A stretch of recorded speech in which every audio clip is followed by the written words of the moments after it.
Conversar agora com o coordenador de Proteção e Defesa Civil do Rio Grande do Sul, Coronel Everton de Souza Dias, para falar dessa situação que a gente tem comentado tanto e que preocupa sobre a estiagem. Atualizando aqui na lista da Defesa Civil, são 149 municípios que já decretaram situação de emergência devido à estiagem. Nem todos, ou eu diria até que a maioria não teve ainda a homologação por parte do governo do estado, mas tudo isso a gente vai ampliar agora com o coordenador da Defesa Civil do Rio Grande do Sul, Coronel Everton de Souza Dias. Situação mais uma vez complicada, não chega a ser uma novidade para o nosso estado, né, Coronel? Porque estamos passando por aqui na região, cerca de 20 dias já sem uma chuva considerável, e a gente sabe que tem muitas regiões do estado, o estado como um todo praticamente sofrendo mais uma vez com essa seca. Tudo bem com o senhor? Obrigado por atender a Rádio Independente. Boa tarde.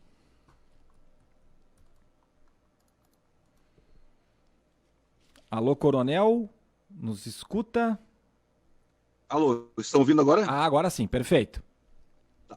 Alô, boa tarde a todos os ouvintes da Rádio Independente. É uma satisfação para nós levar algumas informações para a comunidade regional. Esclarecendo, na verdade, eu sou curador regional. Eu estou em fase de transição para assumir a regional de Lajeado. Perfeito. Então, o Tenente Jacques trabalha conosco já há um certo tempo. Acredito que seja conhecido já de toda a região, né? E isso dando suporte ao Jacques. Provavelmente a partir da semana que vem eu já consiga ficar mais tempo na região. Realmente a situação da estiagem nos preocupa já há alguns anos, né? Que o fenômeno El Niño ele tem assolado o estado, não só o estado, mas o país. Então nessa lógica tem nos últimos 4, 5 anos um pouco mais forte essa estiagem no estado. Então na região, sob coordenação da nossa região, nós estamos com 15 municípios e no estado realmente com quase 150 municípios que já decretaram, né? É claro que é um número um pouco menor que o ano passado. O ano passado nós tínhamos um número bem maior nesse período, mas infelizmente a tendência é que esse número vá agregando, vá crescendo até nós termos algumas chuvas, né, que possam minimizar essa estiagem. O senhor fala em 15 municípios, são todos pertencentes ao Vale do Taquari ou tem do Vale do Rio Pardo também? Eu até peço desculpa se eu estou na estrada agora, não tenho a relação completa aqui. Mas a nossa região, na verdade, pega tanto o Taquari, pega 3 micro-regiões, na verdade, né? Então, mas eu posso passar para vocês depois a relação de todos os municípios. Certo. E como é que funciona esse esse decreto de estiagem, né? A gente sabe que é para depois virem recursos e contribuir com essas perdas, aí amenizar um pouco o prejuízo dos produtores. Mas como é que é feito esse procedimento e o quanto demora também para haver essa homologação por parte do governo do estado? Não tem um prazo legal do município, a partir do município decretar a situação de emergência ou estado de calamidade pública, nesse caso vai ser situação de emergência, o município tem 10 dias para encaminhar toda a documentação, todos os laudos.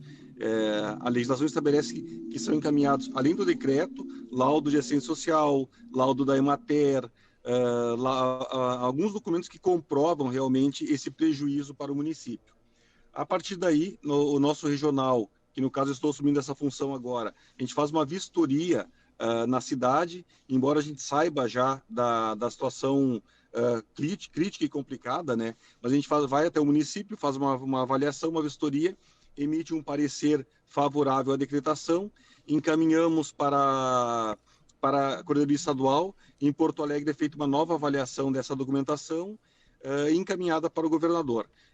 A partir do decreto e da inserção no sistema, porque a necessidade de todo esse processo, ele não é físico, ele é online. Então, a necessidade do município inserir tanto o decreto como os demais documentos no sistema. Então, a gente tem agilizado o processo. Em cerca de 2 dias no máximo, nós já emitimos o parecer, tanto o parecer regional como o parecer a nível do Estado, encaminhamos para publicação para a Casa Civil e cerca de 2, 3 dias no máximo já está publicado em decreto, em diário oficial, o decreto do município e a homologação do Estado. Então, a gente sabe que é um período crítico, como nós falamos, né, que os municípios têm a necessidade dessa homologação do Estado e do reconhecimento da União também, para, a partir daí, ter o valor legal, o decreto de situação de emergência. Então, a gente tem priorizado o nosso pessoal, o Tenente Jacques, como eu falei, que está há mais tempo na região, ele tem viajado por todos esses municípios diuturnamente para dar celeridade ao processo. Até atualizando aqui, pela lista da Defesa Civil do Estado do Rio Grande do Sul, chegamos a 8 municípios do Vale do Taquari, né? Como falou o coronel, Everton de Souza Dias, atende a outras regiões. Imagino que esses 15 municípios citados aí são abrangidos aí por outras regiões, embora logo acho que vamos chegar aos 15 que já tem na região da Defesa Civil, porque muitos municípios que a gente tem conhecimento que estão encaminhando o decreto. Mas, por exemplo, Tabaí foi o último município a decretar. Arvorezinha, Canudos, Capitão, Dr. Ricardo Marques de Souza, Progresso, Tabaí e Taquari são os 8 municípios do Vale do Taquari que já tem o decreto encaminhado para o Estado. Pelo que eu estou vendo aqui, nenhum deles teve homologação do Estado do Rio Grande do Sul ainda. Claro que tem alguns municípios que as pessoas podem até confundir. Fontoura Xavier, Boqueirão do Leão, Venâncio Aires são municípios aqui próximos, mas não pertencem ao Vale do Taquari. Se somarmos esses 3, por exemplo, já chegaríamos a 11 municípios. Agora, o senhor falava que normalmente é 3 dias para ter o reconhecimento do Estado.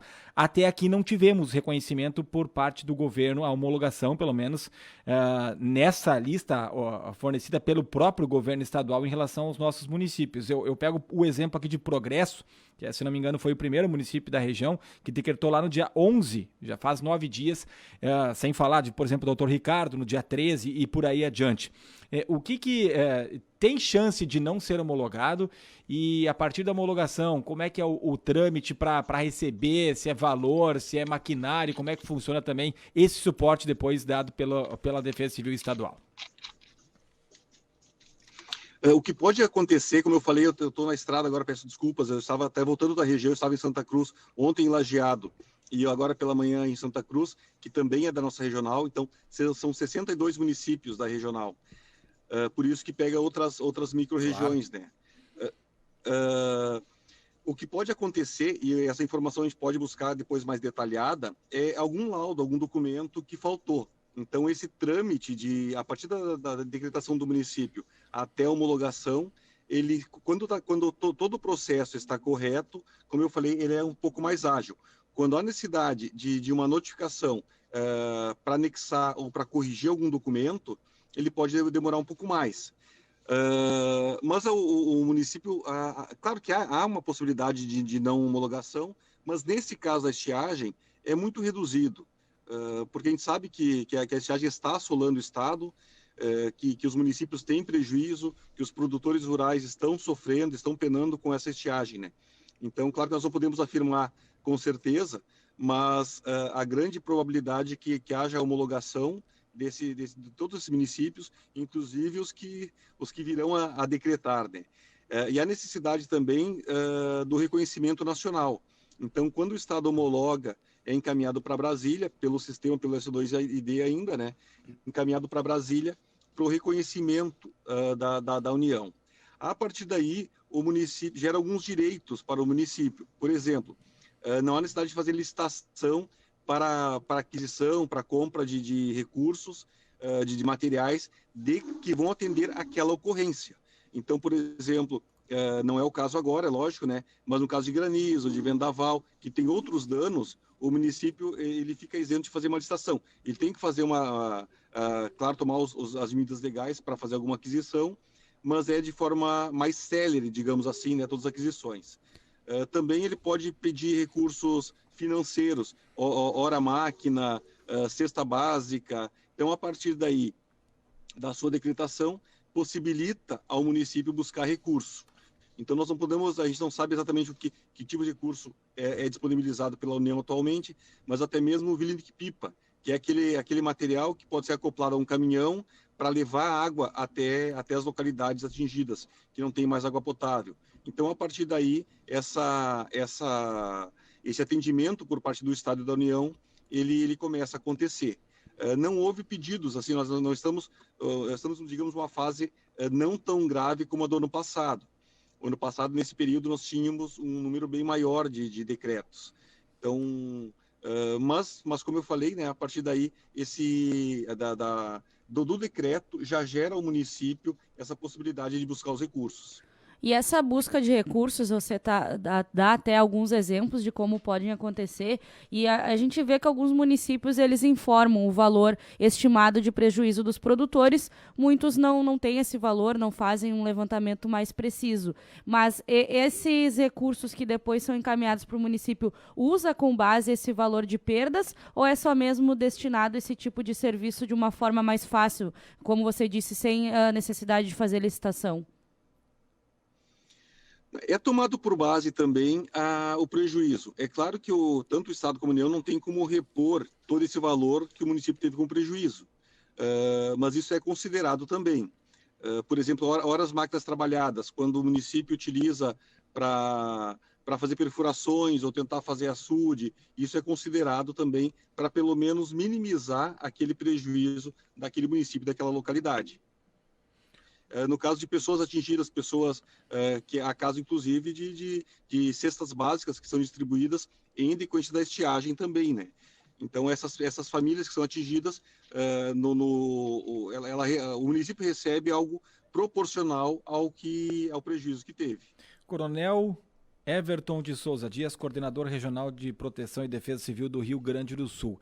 Mudou algo em relação ao que era necessário antes para decretar situação de emergência para os municípios? Porque dias atrás eu conversava com um secretário da Agricultura aqui da região e ele falou que precisaria estar faltando água para o consumo humano, o que me causou surpresa, até porque a gente não tem informação que está faltando água para consumo humano nesses municípios aqui da região, por exemplo. A gente sabe que sofre muito a agricultura, especialmente água para os animais ou coisa do tipo. Mudou algo do ano passado para cá? Tem, de fato, essa novidade? Não é exatamente uma alteração. Na verdade, o que é considerado depende muito da situação. Tem municípios que não falta água potável, água para consumo humano, mas ele teve muitos prejuízos também, né? Então, essas avaliações, elas são muito mais subjetivas ao que o município está sofrendo, aos danos que o município sofreu. Então, cada caso é analisado, inclusive, a gente tem recebido vários processos, né, de decretação, na verdade é um processo, não é só o decreto, mas como tem vários documentos, então essa avaliação, ela quando eu falo subjetiva, não é no sentido do analista avaliar se tem condições ou não de decretar, mas em decorrência dos prejuízos, em decorrência da característica daquele município. Então, não necessariamente tem que faltar água potável para consumo humano, mas isso com certeza é analisado também, né? Coronel, você disse antes que a fase ela não é tão grave como no ano passado, mais ou menos nessa mesma época do ano. Teria um número de quantos decretos foram feitos no ano passado? Eu peço desculpas de novo que eu não tenho essa informação aqui, mas... se tu me der um minutinho, eu posso tentar consultar aqui aqui no meu telefone mesmo. Estão ouvindo? Sim. Sim, estamos ouvindo e daqui a pouco talvez a gente poderia até falar de projeção, né? Porque a boa informação é que o senhor fala que tem menos decreto de situação de emergência do que acontecia até essa mesma época no ano passado. Então isso já é algo positivo, está a situação menos ruim, não, porque boa ela não está, né? Do que no ano passado. Agora, se projeta um aumento, porque ano passado foi quase todos os municípios, né, aqui da nossa região que decretaram situação de emergência. Sim, ano passado na região, dos 62 municípios que nós temos na região, 51 já haviam decretado. Hoje, como eu falei, nós temos 15 municípios, né? Nessa época? É um número bem... na mesma época, dia 20 de janeiro. E quantos municípios são o total da região? Da regional? 62. 62. E o que se projeta daqui para frente? A situação tende a piorar muito? Vocês imaginam que não vai chegar ao que foi no ano passado ou é muito cedo para fazer essa análise? O que nós temos, na verdade, nós temos a sala de situação que ela ela está sediada na Defesa Civil, ela é um órgão da SEMA, mas está sediada na Defesa Civil. quais são as projeções que nós temos? É que a partir de final de fevereiro e início de março ocorrerão mais chuvas. Então, a nossa expectativa, na verdade, é que vá se tornar um pouco menos crítica a situação somente a partir de março. Então, a tendência, na verdade, é nesses próximos dias também aumentar. A nossa esperança, na verdade, é que não chegamos a todos os municípios, né? O ano passado, por exemplo, até o final do verão, nós tivemos 60 municípios. Dos 64, 60 declararam. Nesse período, que eu falei até agora, eram 51, né? Então, como são 15 até o momento, a expectativa é que não ultrapasse os números do ano passado. Mas, infelizmente, pelo menos no final de janeiro e fevereiro, a gente a expectativa é que muitos municípios ainda continuem declarando situação de emergência, né? O que a gente pede para as comunidades, na verdade, é aquele cuidado de ter cuidados com a água, não lavar o carro, não esbanjar a água, né?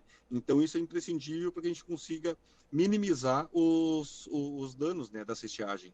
Ok. Coronel, muito obrigado pela sua participação, bom trabalho pela frente, estamos à disposição aqui na Rádio Independente. Obrigado mais uma vez, é uma satisfação, como eu falei, nós devemos ir mais seguido para a região e estamos à disposição, até, se possível, nas próximas semanas, fazer algo